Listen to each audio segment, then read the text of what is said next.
So this is the Guardian of Monday, 29th of March 2021, the front page of the Guardian of Monday, 29th of March 2021.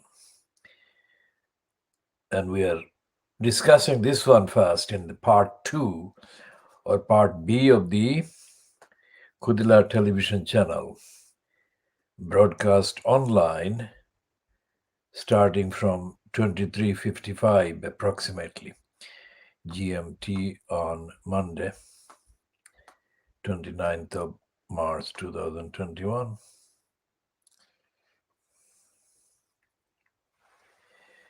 And the first item is about the police chief admitting that wicked race crisis is hindering fight against crime.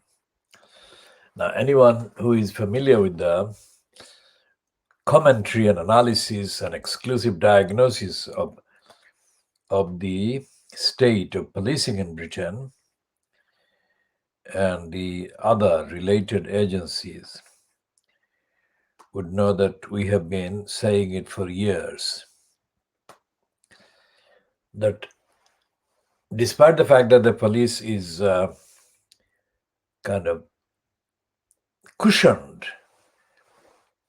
by the routine promotional statement that policing in the UK is done by consent. Now, why do I say cushioned? Because that actually obstructs having an accountable police, because consent goes with accountability. I mean, consent presupposes the actual delivery of accountability by the police, who are supposed to be policing based on consent. Consent is also very much opposed to or opposite the coercion that is actually the reality in most of the cases of police contact or contact between the police and people in the African and Asian and other communities. And as I have said before, despite this Carmen inquiry, despite the Macpherson inquiry, and despite other miniature kind of so-called inquiries into policing and into the lack of accountability by the police, nothing changes for the better, and the consent is actually a fiction. Policing is not done by consent. Policing by consent is a fiction, has always been a fiction. And the fact that it has been allowed to persist for as long as it has done is another proof that democracy is not active in Britain, has not been active in Britain for decades, if not centuries. Earlier in part A, we discussed the Peterloo massacres. And in the Peterloo massacres are listed the armed forces and at least 2 magistrates or 3 magistrates in the Manchester area in Lancashire. So policing has never been done by consent. It has been a slogan. Whoever confected it actually infected a severe lethal lie into the narrative about policing. And the fact that the Guardian published in 2017, I think, the so-called investigative report about Theresa May as Home Secretary having given the direction to create a hostile environment against so-called illegal migrants, which actually had the impact, according to that particular investigation carried out by the Amelia Gentleman, the person called Amelia Gentleman in The Guardian. I mean, Amelia Gentleman is a white woman. Anything that a white woman says in that context must be secondary, not original empirical kind of statement. Now, contrast the literally hundreds of thousands of accounts that can be extensively and consistently published by Black people, both from the Caribbean Empire Windrush generation, as well as from the African backgrounds and, of course, Asian backgrounds and Muslim community backgrounds. But the Guardian would never give that kind of promotion and publicity or spot or platform to any of those hundreds of thousands of accounts. So the Guardian today saying that the National Police Council person admits that wicked race crisis is hindering dealing with the crime is a completely dishonest, inadequate, misleading statement by a lying racist Fleet Street paper.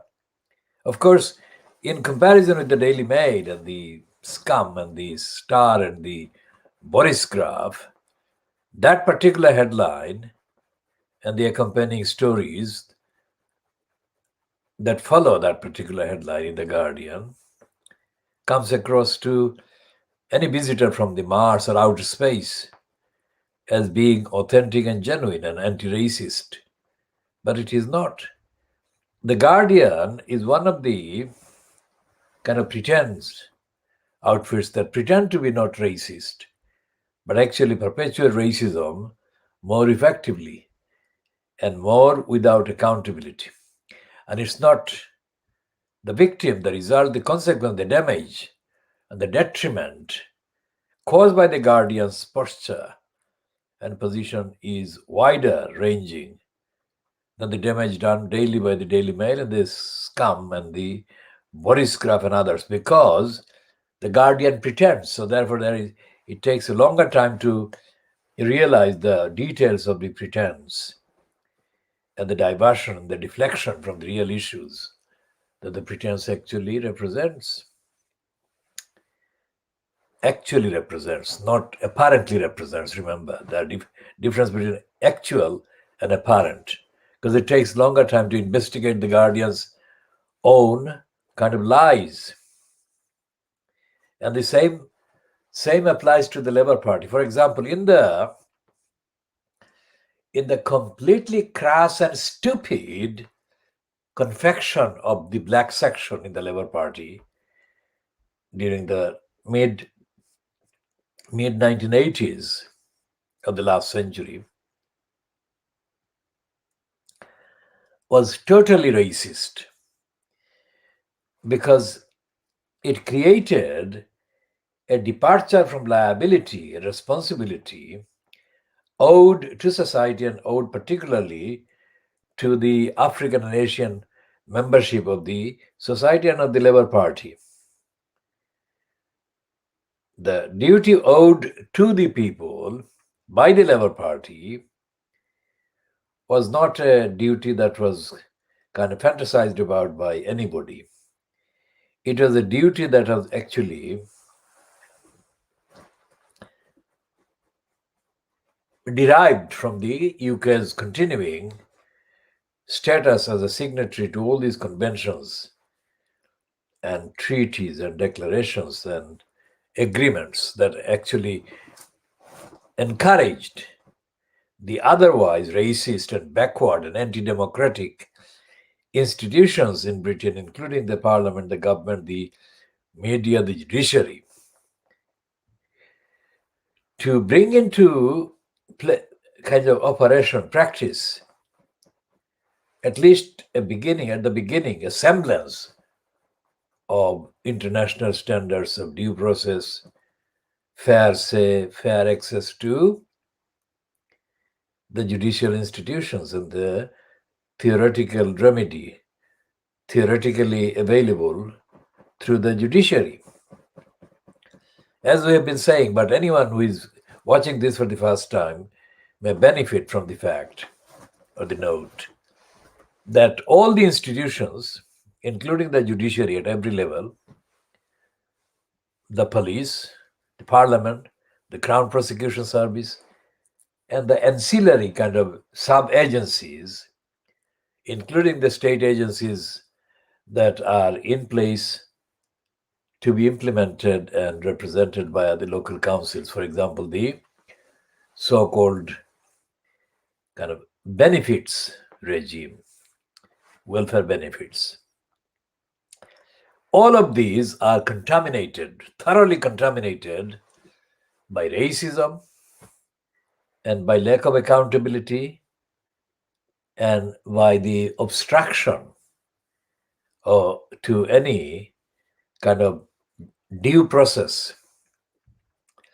So earlier in part A, I said, and I have said it before, that this is a collection of main apparatus of the state and the country that constitute together the Banana Republic.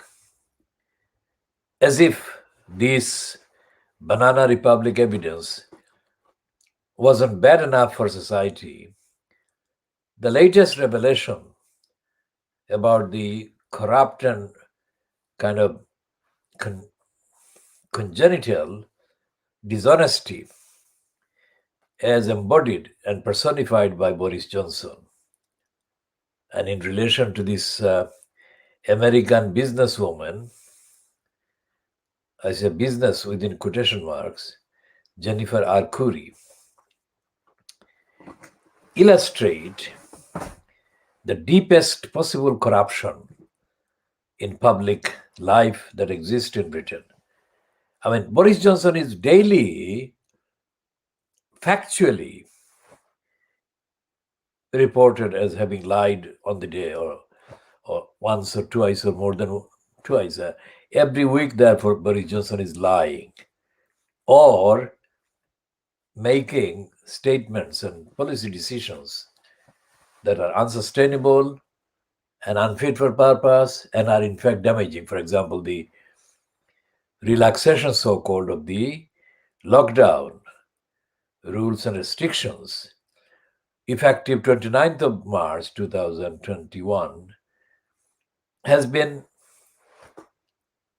followed or preceded by serious warnings by various people who know the actual impact and implications of the decision that Johnson has boastfully promoted. Now, why he has done that, nobody has actually got an answer, or nobody has actually seriously asked a question. By nobody, I mean nobody from Fleet Street, nobody from the broadcasting counterparts of Fleet Street. So it appears that a license somewhere in outer space has been agreed and kind of issued, giving this congenital liar and a cruel person and corrupt person, Boris Johnson, endless impunity from all accountability, of a scale and of a magnitude that Donald Trump himself could only dream of. So the question is, in our diagnosis, what force or forces have given this impunity to Boris Johnson, that as a career liar and a career adulterer and a career abuser of public money to the billions, to the tunes of billions, he's never even called a criminal, let alone being charged with any crime. And he is everywhere. He's in post of the Prime Minister, he's in post of the leader of the Conservative Party, and he is in post of the kind of signer and offerer and presenter and approver of hundreds of billions of pounds of public money, public resources being given to the wrong people, to the bunch of crooks, robbers, and criminals.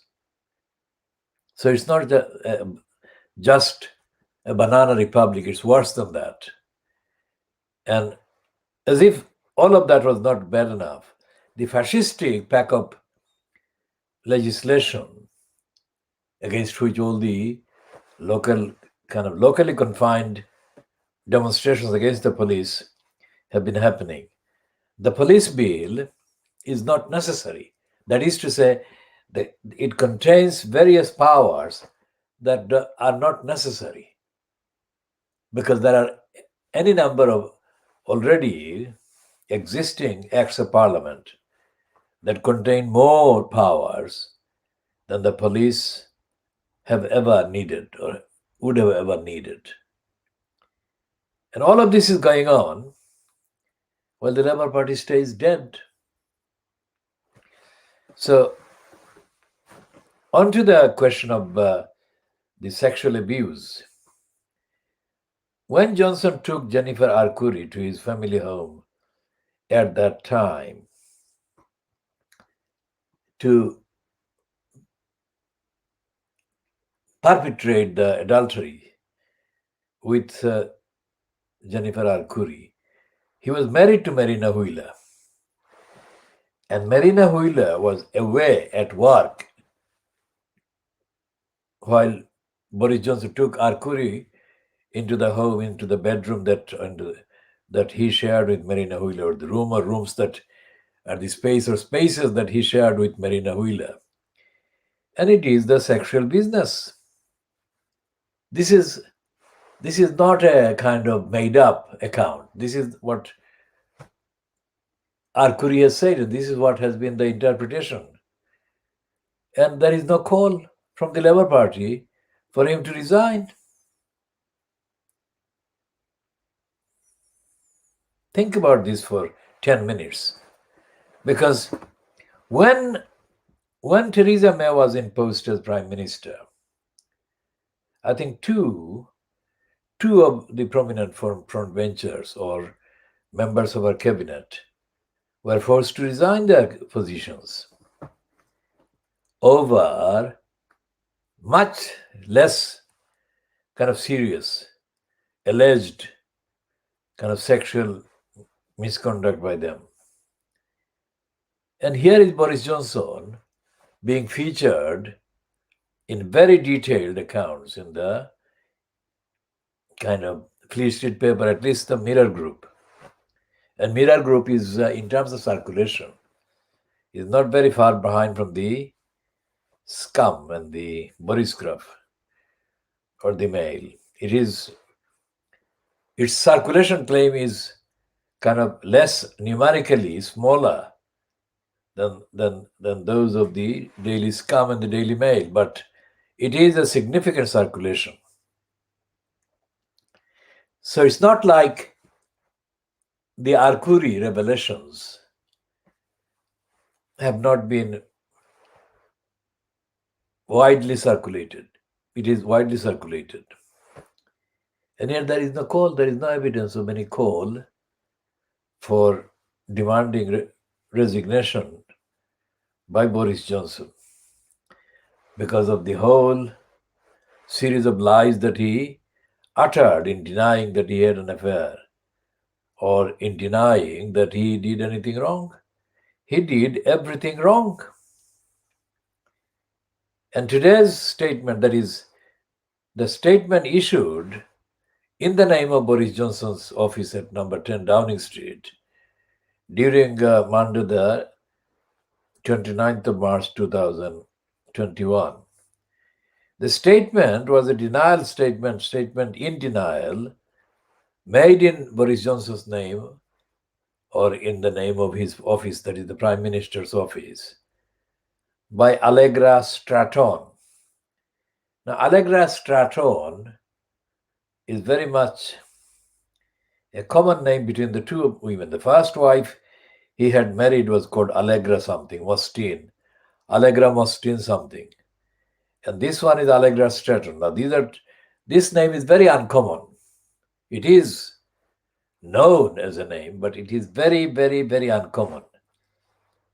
So to have two Allegras in the career of or the same person is very, very rare and significant and raises a number of questions, because I'm actually using the historical evidential analytical device around names and nomenclature. And I'm saying that there must be something more than just coincidence in the appearance of this name in stories about Boris Johnson. So that is bad enough, but it is even worse when you look at the byline to the story on the Guardian's front page, dated Monday, the 29th of March 2021. That is another Allegra. It's not necessarily Allegra full similar kind of spelling, but it's almost 80% the same, Allegra something. Let's see what the actual spelling says. It's not a conspiracy, it's a diagnostic evidential analysis.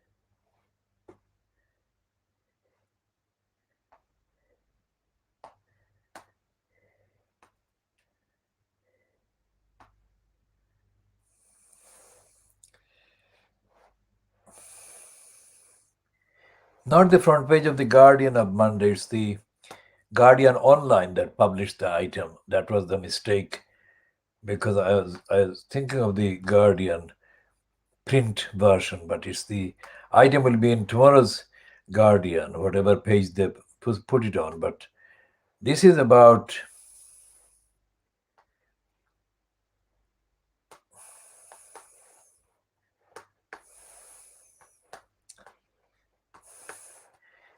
the 4 years affair that Johnson had with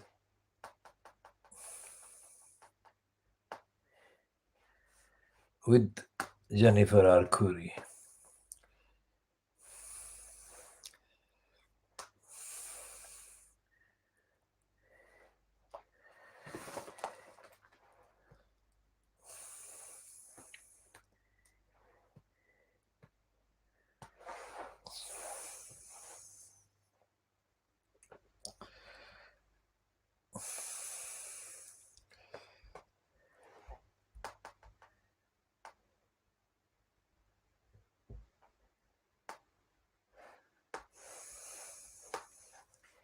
So I'm looking for the actual online item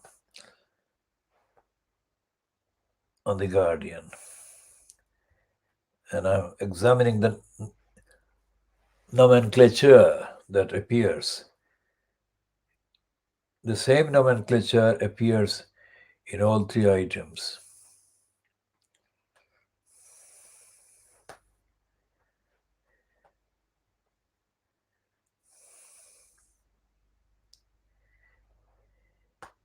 All right, this headline, yes, this is a copy that was posted by the Guardian online. Okay, it's Monday the 29th of March, but it was posted at 17:43 hours BST, which also coincides with the GMT. Now, it's not Allegra, but it's Allegretti. And it's Aubrey Allegretti is the second name, political correspondent. And it says that Boris Johnson acted with honesty and integrity. Can you believe this? This is absolutely not the case. It is absolute lies. He never acted with honesty and integrity ever. And, this is saying that he, as London mayor, the allegation is too overwhelmingly full of evidence that he didn't tell the truth, and he behaved irresponsibly, and he behaved corruptly, and with the worst possible kind of lack of integrity and self-respect and dignity. This Allegra Stratton insisted Johnson had no case to answer in light of reports that City Hall has expanded its inquiry into his behavior. Now, this is a completely stupid sentence. Read this again and you will see the Guardian is in triple denial in that paragraph. It has been overly edited to completely confound its meaning, ordinary meaning. Allegra Stratton, now it doesn't say who Allegra Stratton is in that paragraph, but Allegra Stratton is the head of Johnson's propaganda unit at the number 10 Downing Street. And Allegra Stratton herself is a known fascist believer in the denial of benefits and rights to people who are poor. And the benefits include the fact that the people in poverty should not be allowed to have children, not as many as they naturally would like to have. And there is a whole story about Allegra Stratton's belief in fascism and limiting the poor's kind of opportunities. You can look up the Allegra Stratton. Allegra is spelled, of course, A-double-L, like all Egra, E-G-R-A. A-double-L-E, G for George, R for Robert, A for Apple. So Allegra Stratton. Stratton is spelled S for sugar, T for Tommy, R for Robert, A for Apple, T for Tommy, O for orange, N for Neil or no one, whatever. So Allegra Stratton is head of the number 10 Downing Street Press propaganda operation. And that is not mentioned by the Guardian. So Allegra Stratton, as if she is a universal name, she is not. Or universally recognizable name, she is not. So Allegra Stratton insisted Johnson had no case to answer. Now, instead of saying that no case to answer in light of reports about his affair with Jennifer Arcuri, it completely diverts from that sentence, the actual logical, textual, factual, evidential next step in that kind of factual statement. It says, in light of reports that City Hall has expanded its inquiry into his behavior after Jennifer Arcuri made a series of lurid allegations. Now, Jennifer Arcuri has not made the lurid allegations. Jennifer Arcuri has made fact-based claims about Boris Johnson's lurid behavior. Can you see what the Guardian is doing there? Completely criminally distorting even the facts that it is admitting. So what we are saying is that the Guardian itself is a lying outlet that has been among the kind of shielders, Fleet Street shielders of Boris Johnson personally and in terms of career, and to the severe detriment of democracy and public safety in this country that have been caused by his unfitness for purpose, unsuitability for purpose. So remember what we have said. This is not a piece that we are going to read in the whole, but just to give the example that the Guardian too is a corrupt criminal party in shielding Boris Johnson from the facts, the evidence of his lying.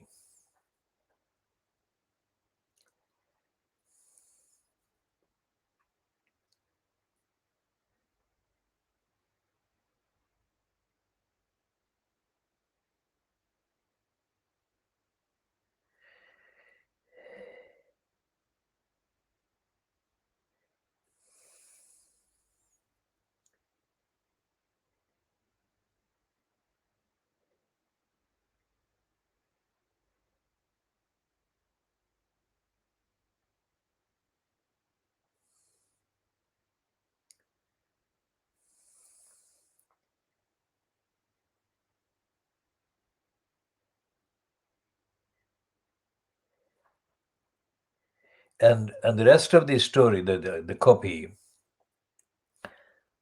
on the Guardian Online that was updated or posted at 1743 GMT, which is mentioned as the BST here, British Standard Time, has not been updated. So there has been no kind of comments from the Labour Party, the opposition Labour Party at all. Let's check again.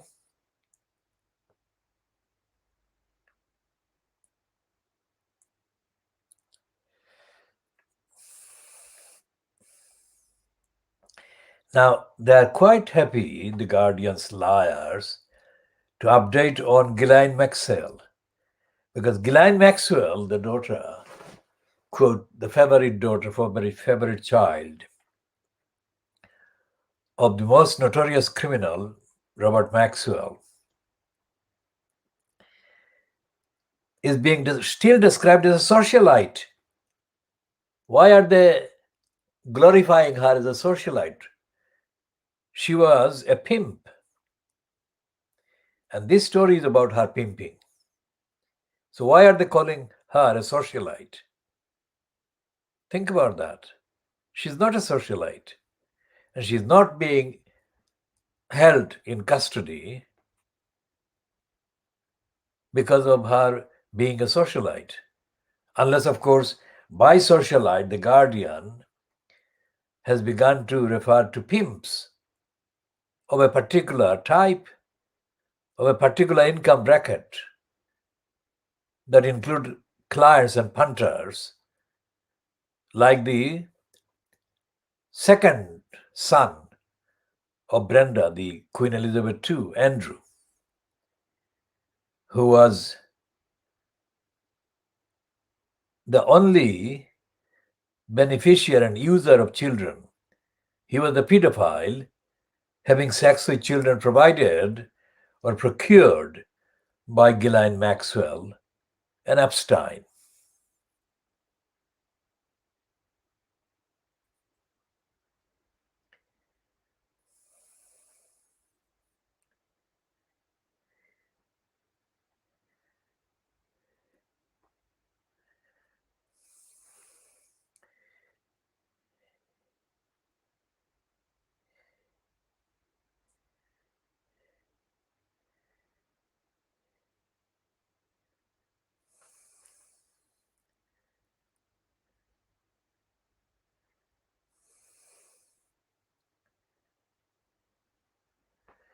There is a contrasting piece on the Guardian Online. We shall have to see whether it is actually printed in the print version of the Guardian, dated Tuesday, the 30th of March. Now there is a piece, this piece is headed David Cameron and Green Seal Capital. 10 unanswered questions. Now let's see what the main 10 questions, main ones on the 10 questions are.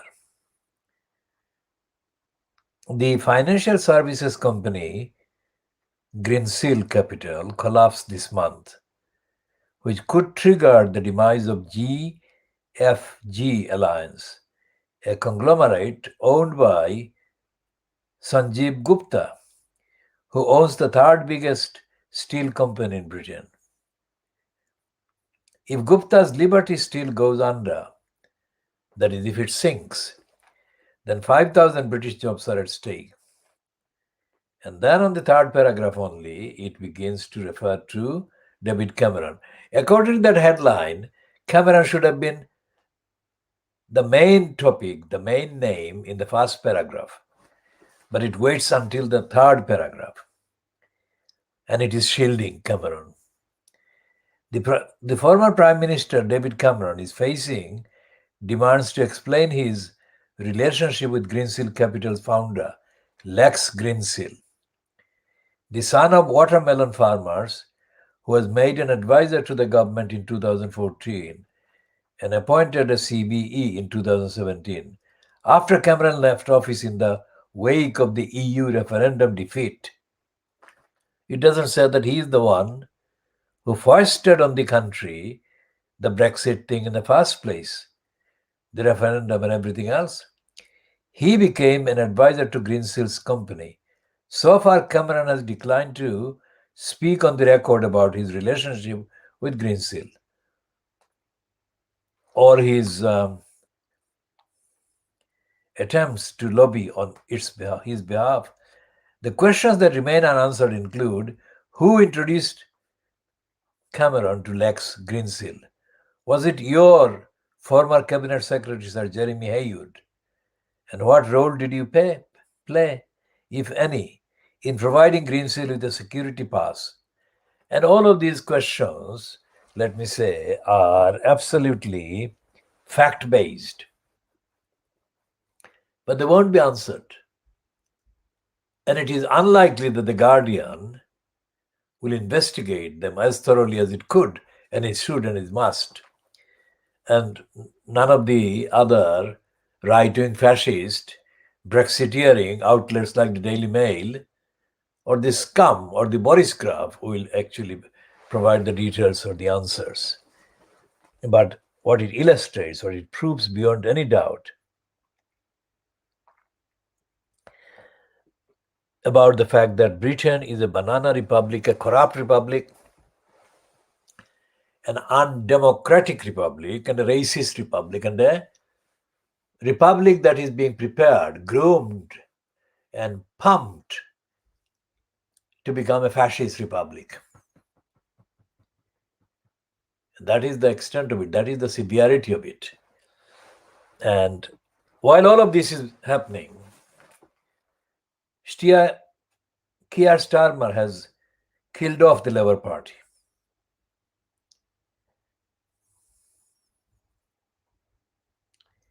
Now, this woman, Zoe Williams, I mean, anyone who is kind of watching this must know extremely well the corrupt Fleet Street operation and history. If they don't, then it will take hours to introduce each aspect of the crooks. Now, this woman, Zoe Williams, who is a columnist on The Guardian or is a, quote, Guardian columnist, as they boastfully peddle, is one of those people on The Guardian that kind of has a ticklish kind of, has a propensity to tickle the targets of her alleged kind of disapproval. I mean, she doesn't really diagnose them thoroughly. She doesn't rigorously analyze them. She doesn't dispose of them on the facts and on the evidence. So what she's doing is like the editor of the Private Eye, Ian Pissoff, who tickles. I mean, the entirety of the Private Eye coverage about the UK Parliament and the Street of Shame and anything else, including the judiciary, and I'll come to the very weird approach that the Private Eye takes on the judiciary, while at the same time tickling it. Now, Zoe Williams appears to be, well, she is like a Janet Street porter in the terms of the content. In terms of the content and the agenda and the style, not necessarily the style, literal style, but style of her writing and kind of opinions. So she's a woman. I mean, that is the kind of plus point in her favor, as Janet Street Porter was a woman. And that does meet the diversity requirements and the gender gap requirements, etc. But when she actually goes into the body of anything she's writing about, and she pretends to be writing about some contentious things, she collapses. She doesn't have the kind of integrity of analysis, of ethics or morality or evidence. And in common with the rest of the Guardian columnists, Zoe Williams pretends to know the society, pretends to know ordinary people, but she doesn't.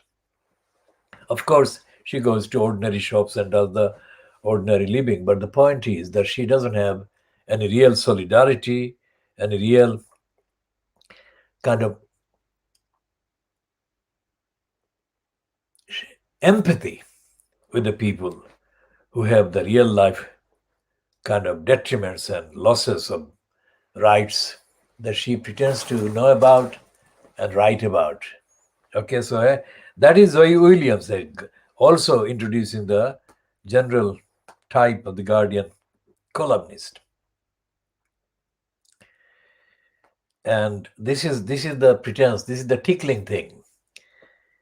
All the pomp of the new number 10 briefing room was wasted on a COVID press conference of little substance. This sounds like she's dismissing both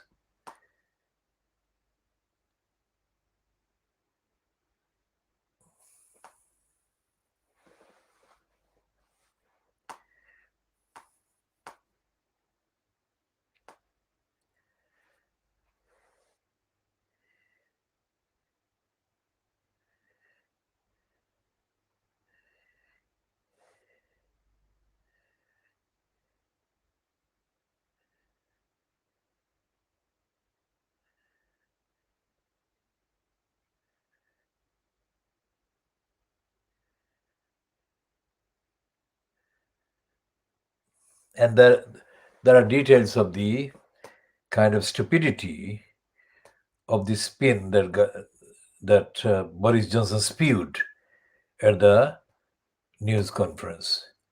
So what it doesn't say, that is Zoe Williams doesn't say that the idiocy of Boris Johnson's news conference shebang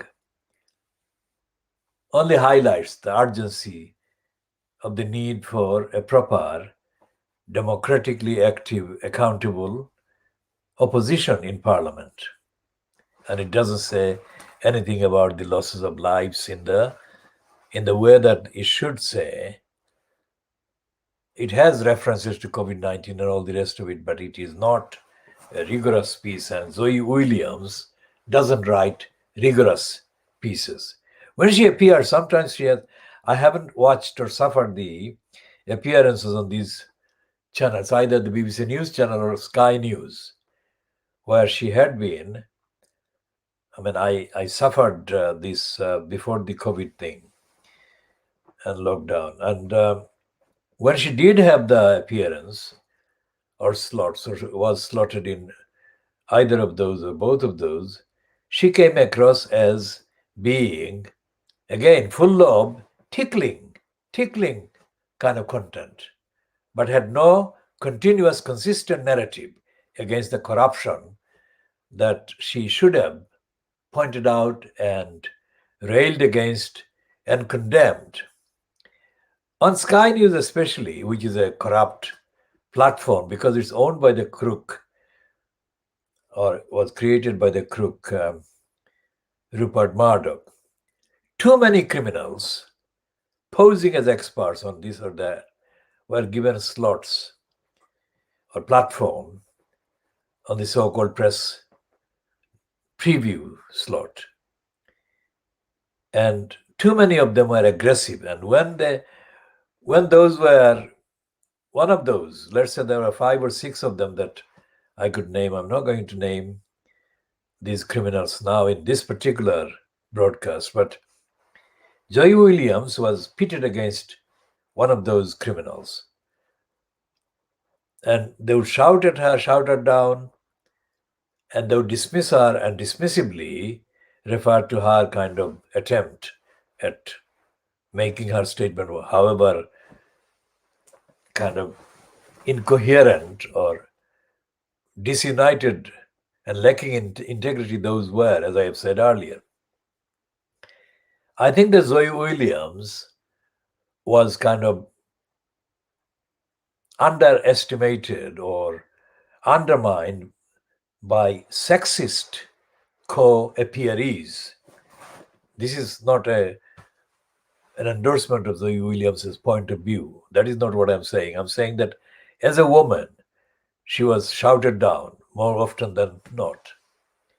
So that shows another weakness that is inherent in the Sky News or the BBC News channel, because the presenter of the particular slot or particular edition failed to protect her or to tell off the sexist, misogynist co-appearee who was dismissing her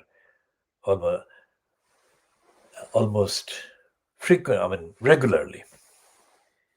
So Zoe Williams is one of the Guardian columnists that has been given the platform. And it is not just Zoe Williams. The Guardian has had, over the years, at least 5 or 6 of its columnists and writers or contributors appear as guests on the Sky News of BBC News Channel, editions about so-called newspaper review. They don't review the newspapers at all.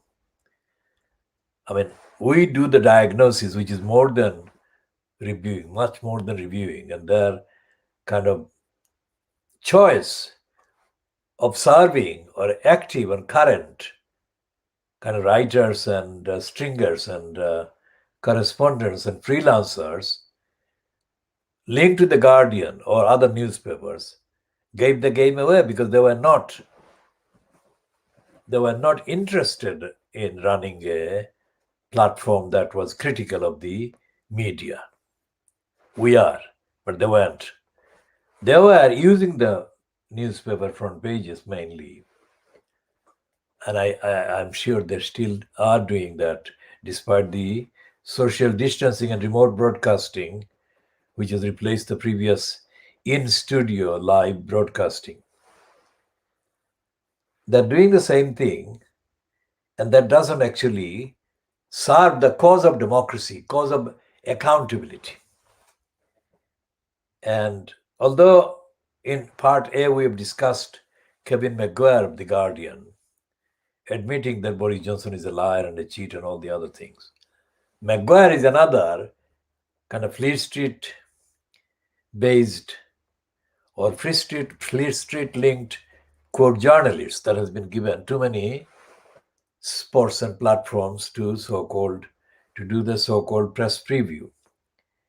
And his almost consistent partner, pretending to be opposed to Maguire's supposed pro-labor kind of views, has been a very sick, corrupt, racist man in denial, which is, he writes a column praising Boris Johnson, praising the Tories, and praising anything that is conservative in the Daily Mail group. And his name is Andrew Pierce. And he has got a Twitter account which he boastfully calls Tory Boy. And the Tory Boy is actually the expression that Kevin Maguire uses about Andrew Pierce. And I think Andrew Pierce has named his account after that. And Andrew Pierce is a fiercely racist, in denial, anti-Muslim liar who was one of the regular appearees on the BBC's Dateline London, BBC Television's Dateline London platform.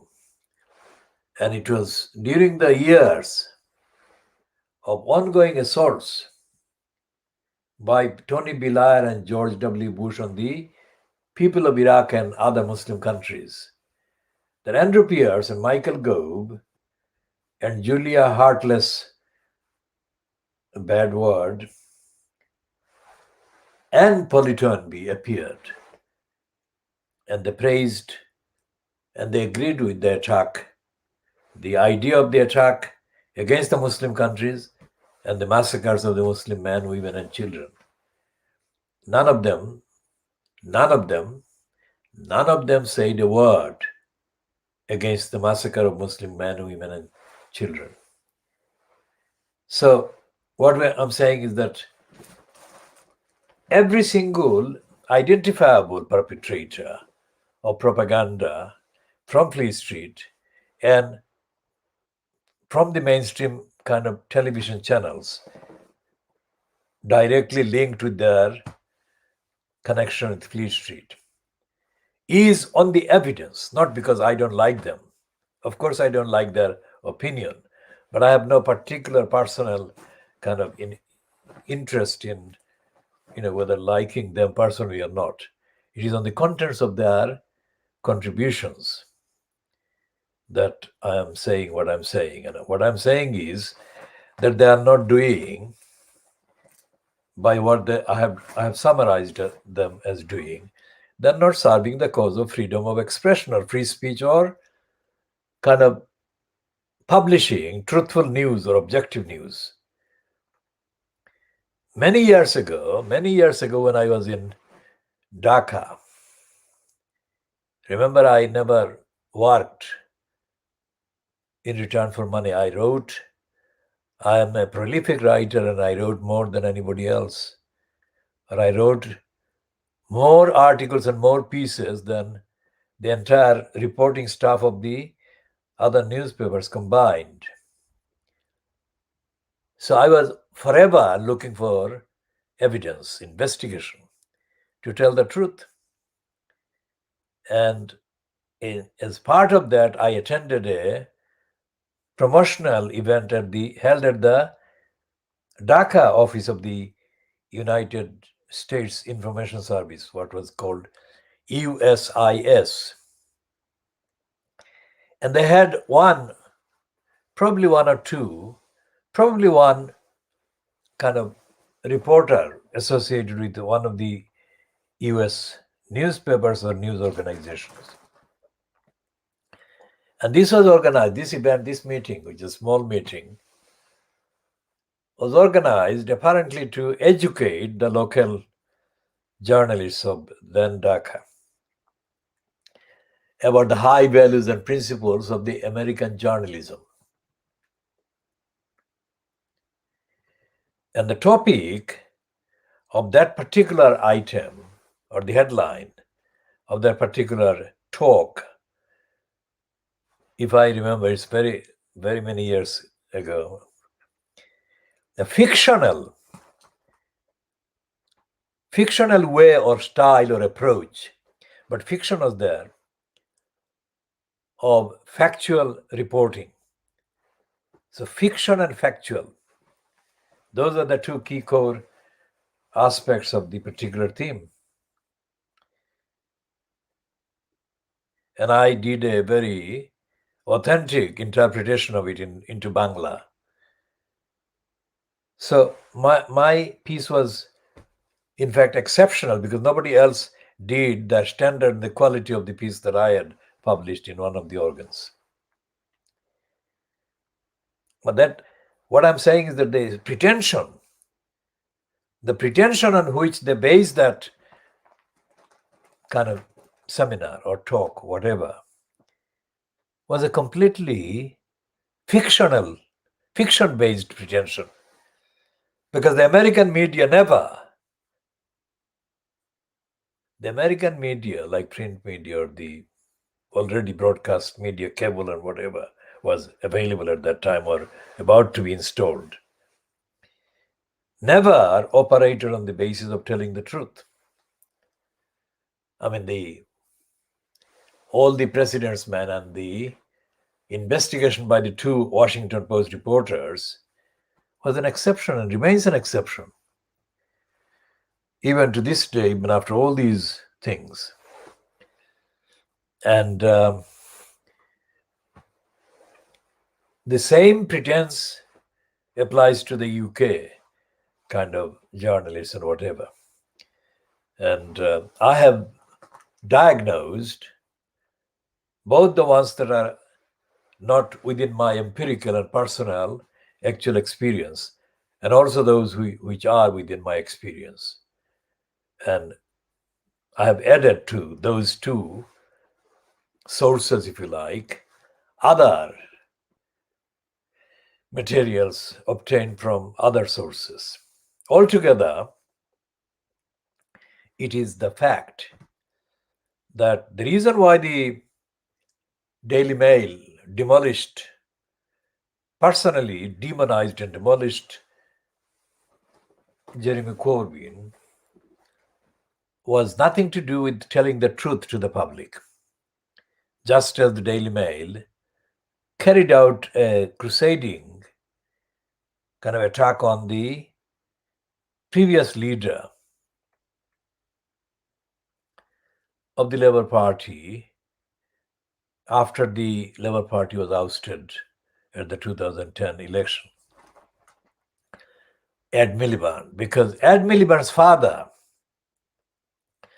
was a Polish Jewish immigrant, was condemned by the Daily Mail as a traitor to Britain and not a patriot. Now, that was absolute rubbish, absolute lies. But they did that in order to demolish and destroy the Labour Party's credibility. And the Labour Party has failed. Even after that, the Labour Party has failed to understand that. Instead of understanding that and tackling it and opposing it and putting an end to it, the Labour Party is moaning. I mean, the likes of Corbyn has got a few kind of residual followers and fans who are moaning, and they're focusing on the emotional aspect of it. The reason why the attacks on the Jeremy Corbyn leadership of the Labour Party was conducted was the same as the attack on the father of Ed Miliband was conducted. Now, logically, when Corbyn was being attacked by the Daily Mail, Ed Miliband, who never ceased to be an MP, should have come forward and should have completely destroyed the Daily Mail's attack on Corbyn. But he didn't. So you see the real divide and gap, and the reason why the demonization of Corbyn succeeded. Because the Labour Party, even with such ample evidence that the Daily Mail had the political agenda to destroy democracy, kill democracy, because the agenda that they suspected the Labour Party would implement, either under Ed Miliband or under Jeremy Corbyn, would be opposed to the agenda that the Daily Mail's owners want enhanced, and that is the agenda for creating dark age, backwardness, going back centuries, and robbing people of their rights and other consequences, similar consequences. This is why the Daily Mail is protecting Boris Johnson and is not running anything about Jennifer Arcuri. Now, Boris Johnson has abused too many kind of times the position in elected position, both as mayor in London and also as foreign secretary, and as prime minister he has been. And all of these are known, and yet there is no opposition. So it's not just the Conservatives that are doing the agenda, it's the Labour Party has been essentially, in the main, being controlled by the same interests and the same forces under various pretexts and various banners. So when I say banana republic, in terms of democracy, it is worse than a banana republic, because they are preparing this country to become a fascist country. And there is no opposition from the Labour Party. There is no opposition from the other so-called parties, because they are numerically smaller, but they could have made a big thing out of this fascistic bill for giving fascistic powers to the police to suppress democracy. But they're not doing it.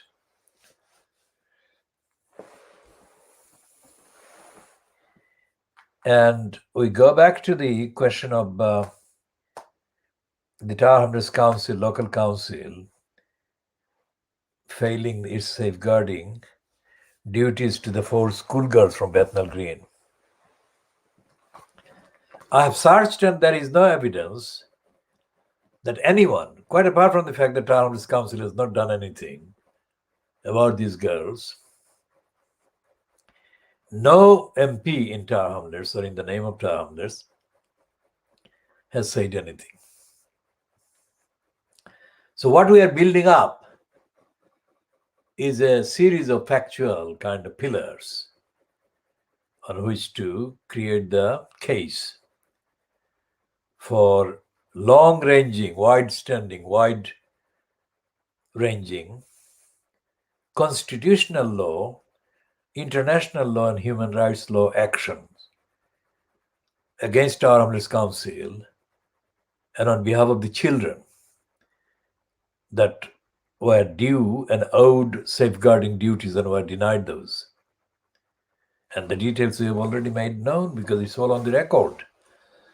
And the main key point is that their lives have been destroyed by the negligent, knowing behavior by the Tower Hamlets Council during the calendar years, starting in October 2010 and ending, let's say, sometime in 2017 or 18. But the point is that even if the children, the girls are now, including those 2 who are presumed to have been killed, now they would have been 18 or 19 years old or 21 years old, as Shamim Begum is.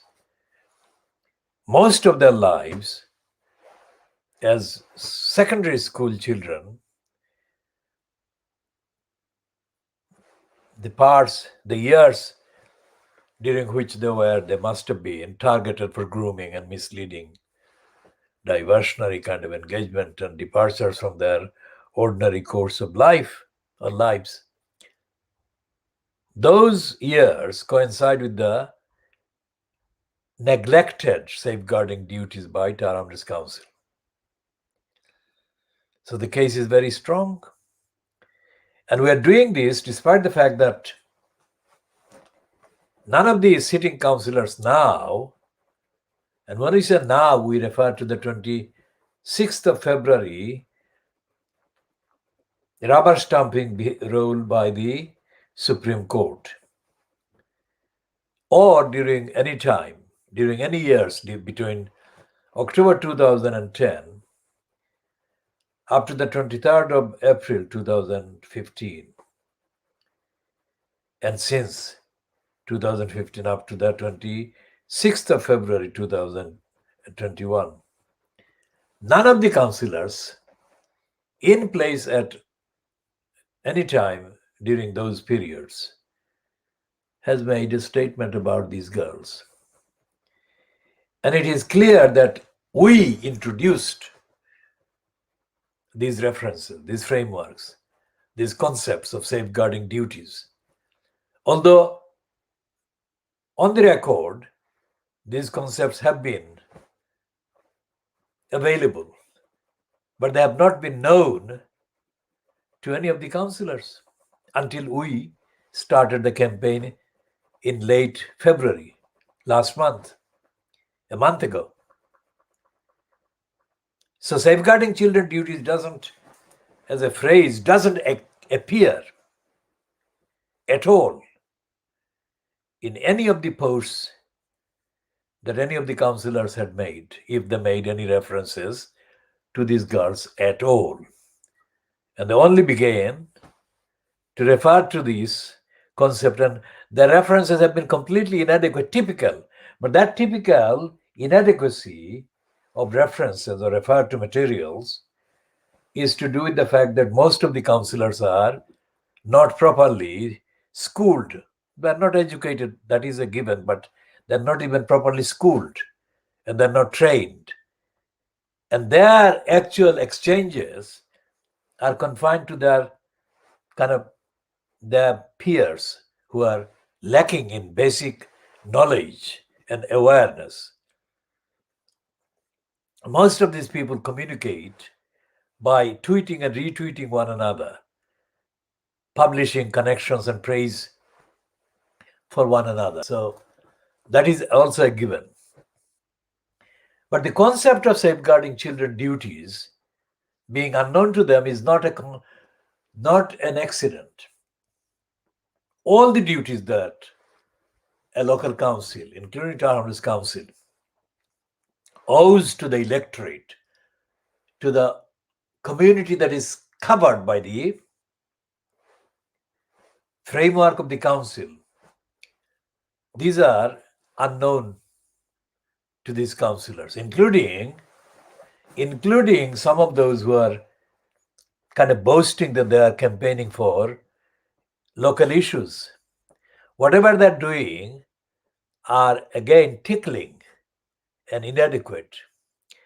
And none of the activities that they are allegedly campaigning about is actually being integrated with the whole campaign, the whole issue of demand, calling for action against the negligent council for causing severe destruction of the qualities of life, and including those two guards who are presumed to be dead by now, destruction of lives.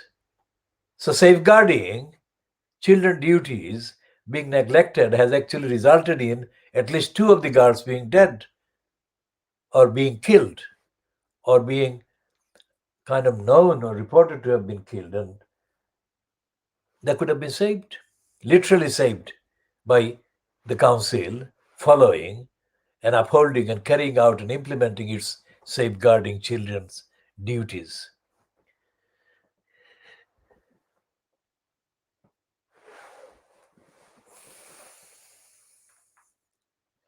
So what we are looking at today, which is now, we have crossed into Tuesday, the 30th of March, 2021, and we're looking at Ghislaine Maxwell faces new charges, including sex trafficking of a minor. And their main topic, the heading to that item, is Jeffrey Epstein. That should not be the headline. The headline should be the Queen's son, Andrew. Because Epstein is not a Briton. And he's not the kind of topic, it's the actual behavior of Andrew, the second son of Brenda, the so-called Queen of England.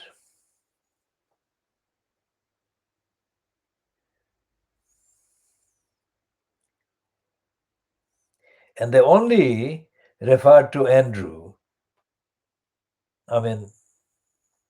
two paragraphs before the last paragraph in this story.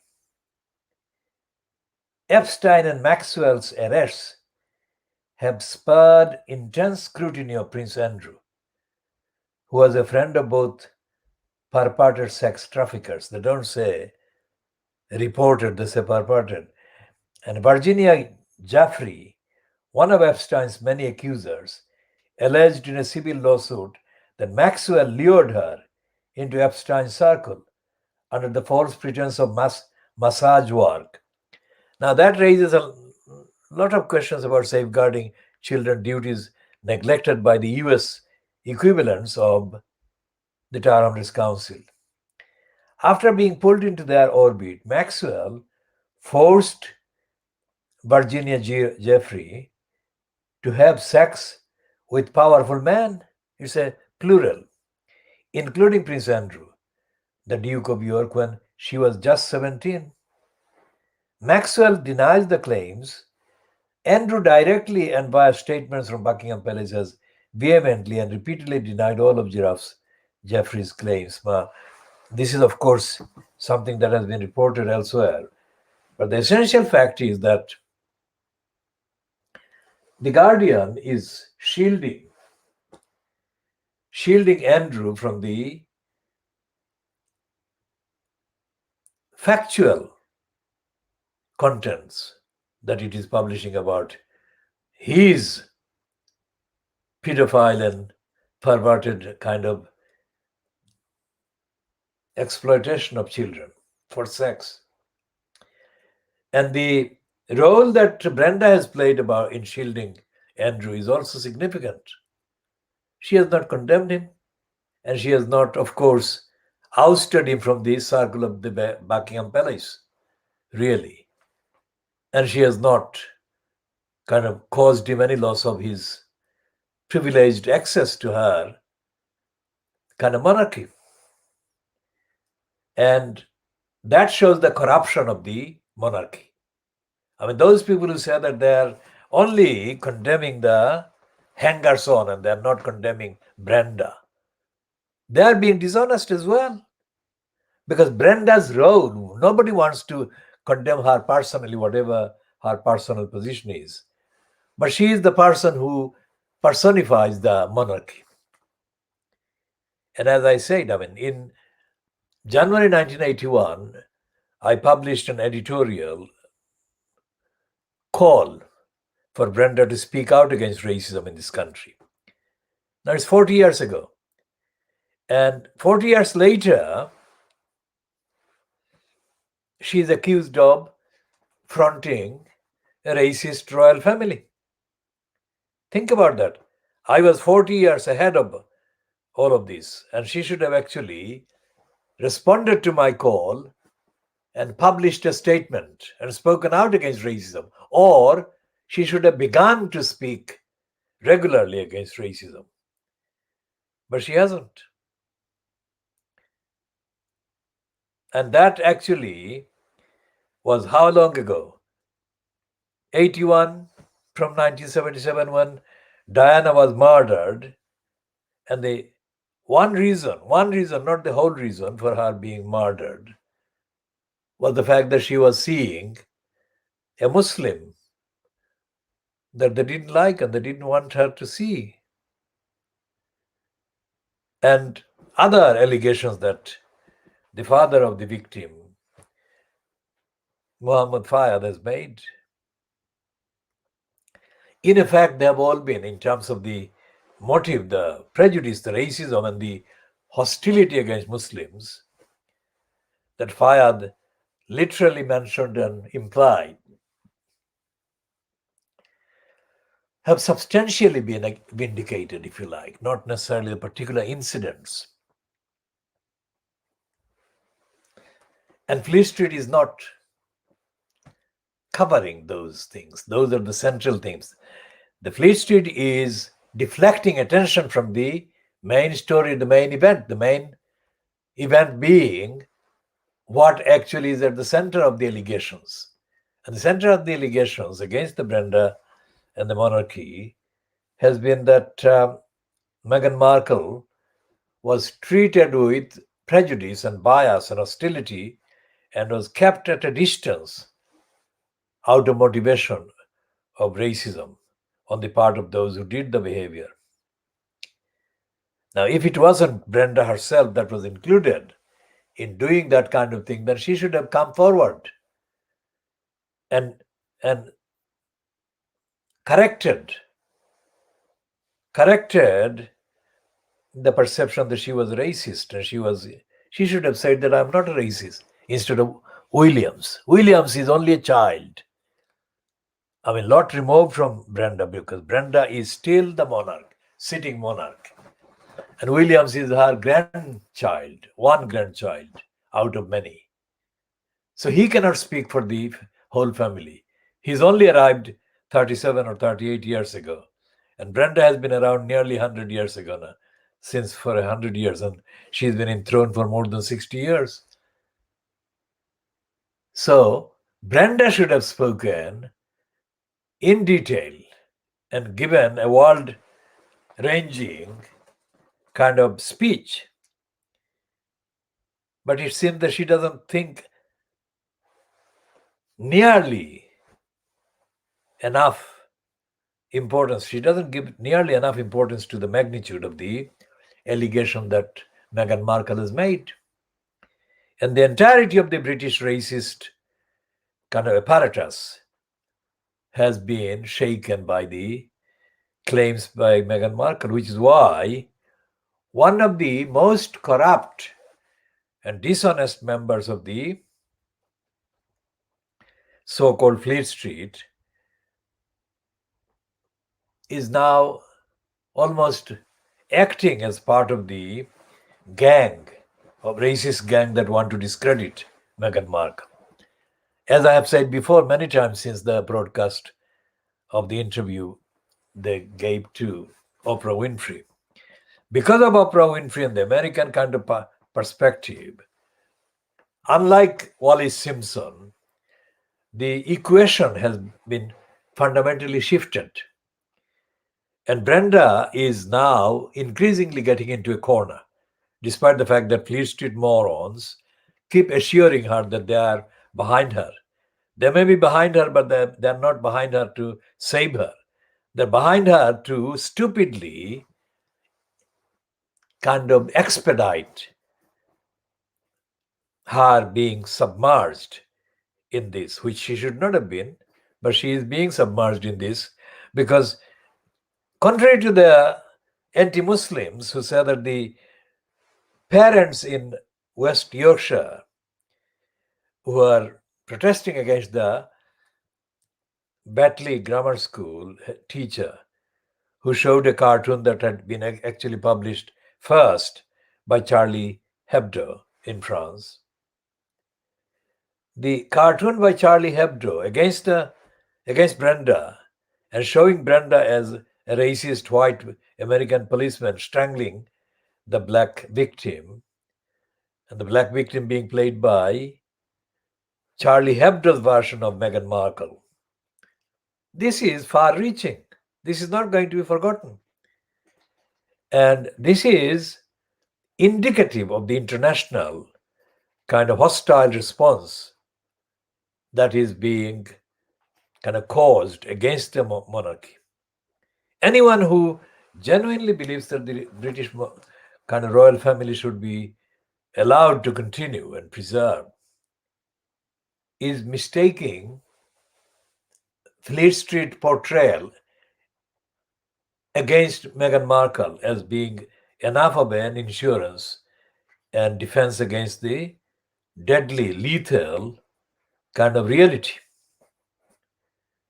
No Andrew Neil, nor Pierce Moron, nor Carol Moron, nor any of the liars like Julia, Heartless, whatever, can stop the international kind of perception that Brenda has been fronting a very racist royal family. Now that's a reputational damage that cannot be repaired by the liars of Fleet Street or the liars of the BBC or Sky News, or by the liar Boris Johnson, who is completely lacking any moral authority now. He has got no moral authority because of all the continuing disclosures about his immoral behavior, dishonest behavior, etc., etc. So Brenda and the Fleet Street and Johnson, if they want to take back control, because Brenda has been a Brexiteer, remember? The only option, the only way forward is to stop lying and stop pretending that racism is something that is a peripheral issue. It is not. The momentum against racism that is building both in the USA and the UK is something that has been long overdue. And the interview broadcast by Oprah Winfrey is going to be a very considerable item of evidence to be used against racism in the USA and against the racism of the Buckingham Palace and in the UK. No amount of Andrew Neil and Piers Morgan can stop it. So we shall be talking more about all of this in the next edition. This is just after, I think, or just coming up to 01:15 hours GMT, which is a 1:15 local time in the UK on Tuesday, the 30th of March, 2021.